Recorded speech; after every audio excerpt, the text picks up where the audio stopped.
Okay, I was told to take Mr. Hippo, put him on 20, and that something was gonna happen. I'm not gonna question it. I'm just gonna do it.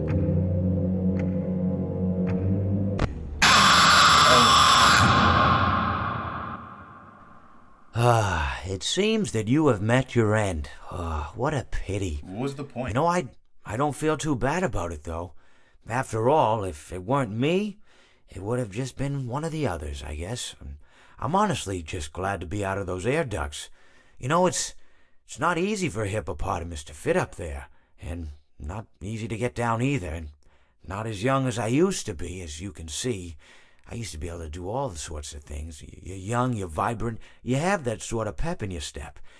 It reminds me of a conversation I was having with one of my good friends, Orville. We were having a nice picnic one day. I believe it was summer. No, perhaps it was.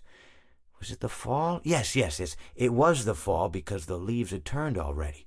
But I said to Orville, I says, Orville, I have a story to tell you. And Orville looked at me, kind of odd and said, what's it about? I said to him, not every story has to be about something, Orville. Sometimes a person just wants to talk. Why does everything have to be a story? I said to him. He just looked at me and he said, well, you said you had a story. And, he was quite right. I did, in fact. I told him I had a story. I suppose if a person just wants to talk, then it's best to not announce that you're telling a story. Telling a story does come with its own pressures and expectations, I suppose.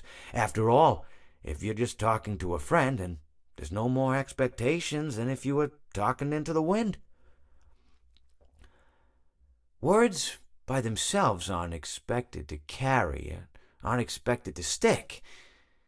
But if you announce you're telling a story, well then, there'd better be a point to it all. No one wants to sit and listen to someone ramble on and on and on with absolutely no end in sight. So, it's good to be mindful that when you tell someone that you're about to tell a story, that you have something to say. Telling someone that you're going to tell them a story is tantamount to asking them to stop what they're doing and pay attention. You're basically saying, hey, buddy, stop everything. Stop what you're thinking. I have a solution to everything. And, well, I didn't really have any story to tell. In hindsight, I probably just misspoke when I said that I had a story. I think it would have just been better to tell Orville that I wanted to tell him something rather than tell him that I had a story. But even then, it might have put too much importance on the whole thing. Either way, it was quite a nice day. I remember that we were drinking tea.